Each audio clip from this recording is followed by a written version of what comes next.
On n'a pas été invité aux projections presse de Mine de rien. Qu'est-ce que ça veut dire? Ça veut dire qu'on ne l'a pas vu à temps pour faire une critique écrite pour les lecteurs de Télérama et que donc on est allé le rattraper en salle pour faire une critique vidéo.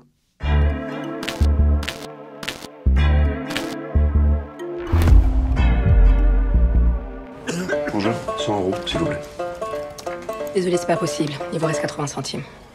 Donc, Mine de rien, qu'est-ce que c'est? C'est une comédie sociale qui se passe dans Schnorr. Ils sont dans le bassin minier, zone complètement sinistrée économiquement, et le film ressemble absolument à la promesse de sa bande-annonce. C'est un feel-good movie, un de ces films qui font chaud au cœur. Alors, on pense aux virtuoses, on pense, plus récemment en France, on pense aux invisibles. Et bien là, c'est quoi? C'est le chômage. Le film commence par un stage de formation où tous ces chômeurs se retrouvent pour apprendre à lire des codes barres, à faire du patin à roulettes, pour pouvoir se déplacer très très vite dans les entrepôts d'un géant de la vente en ligne qui s'appelle Armageddon dans le film. Clin d'œil à la fin du monde. Évidemment, c'est Amazon. Et le vieux monde et l'ancien monde s'opposent dans ce film selon une vraie tradition du feel-good, c'est-à-dire c'est un film qui va être construit autour de la solidarité et autour d'une bonne idée née chez les plus démunis. Madame le maire, avec tous mes amis chômeurs, les vieux mineurs, on souhaite transformer la mine en parc d'attractions pour Noël.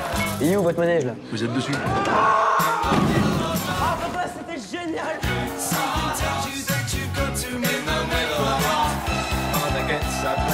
Le film est très attachant, c'est le premier long métrage de Mathias Mlékus, qui est acteur, qui dirige très bien ses acteurs. Je ne vais pas vous vendre un film de grande mise en scène, on n'est pas chez Bellocchio, c'est pas le propos. Son film, il le réalise sobrement, il le réalise sincèrement, le film fait 1h25, il n'y a pas de gras.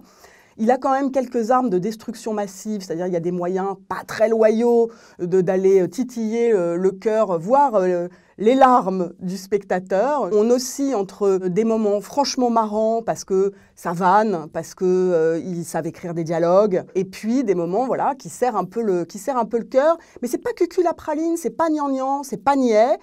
Politiquement, mine de rien, pour reprendre le titre, ça essaye de dire des choses. Je dirais que la faiblesse du film, c'est peut-être ses méchants. Tant que c'est le géant Armageddon / Amazon, ça marche. Quand les méchants sont incarnés, la mairesse du village qui veut absolument les empêcher de réaliser leur parc d'attractions. L'autre méchant du film, c'est un avocat, évidemment, les riches contre les pauvres. C'est un peu binaire. Mais sinon, le film fonctionne, les acteurs sont formidables. Et on n'a pas été invité, vous voyez, c'est bête, parce que c'est un film que j'aime bien et je lui mets un T.